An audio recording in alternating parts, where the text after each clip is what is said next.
Brian, and just when we thought the battle was over for Manners Mall, it's starting up again. Guys, this is just amazing.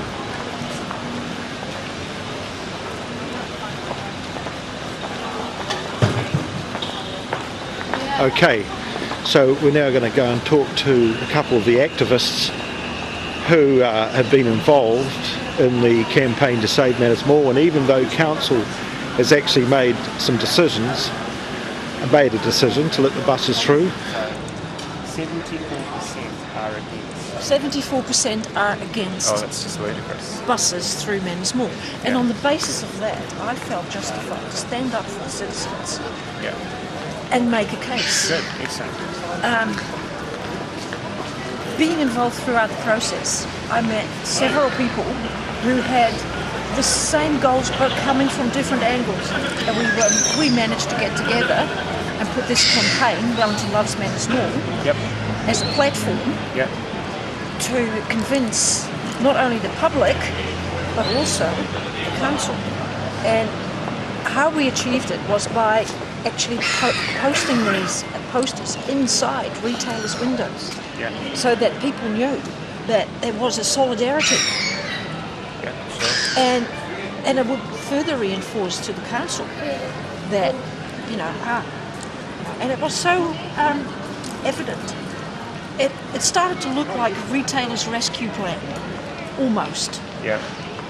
And I think it could work again. Not the same thing, but it could work again. I mean, this campaign, in my opinion, was successful Yeah. because so many people bought into it, Yeah. Good. and all for their own reasons. But basically, the bottom line is, Wellingtonians, whether they are residents or retailers, are pretty much fed up with this council. Yeah. I'm going to challenge what I'm going to present what you're saying and challenge council in that regard on Manners Mall, because I don't believe that they have responsibly consulted this group.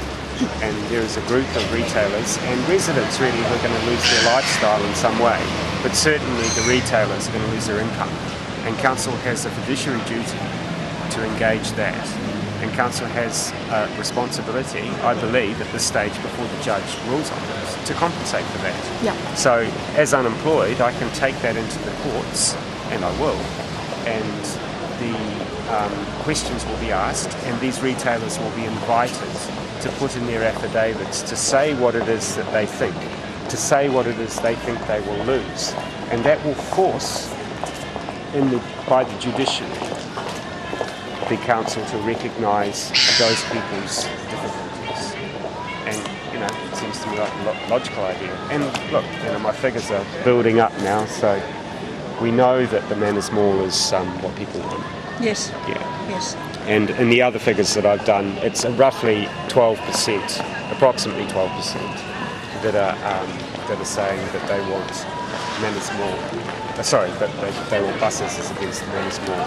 So, yeah, I think the figures are going to speak for themselves. So you would say you feel just as confident as I did when I started my campaign that you were representing the bulk of Wellingtonians.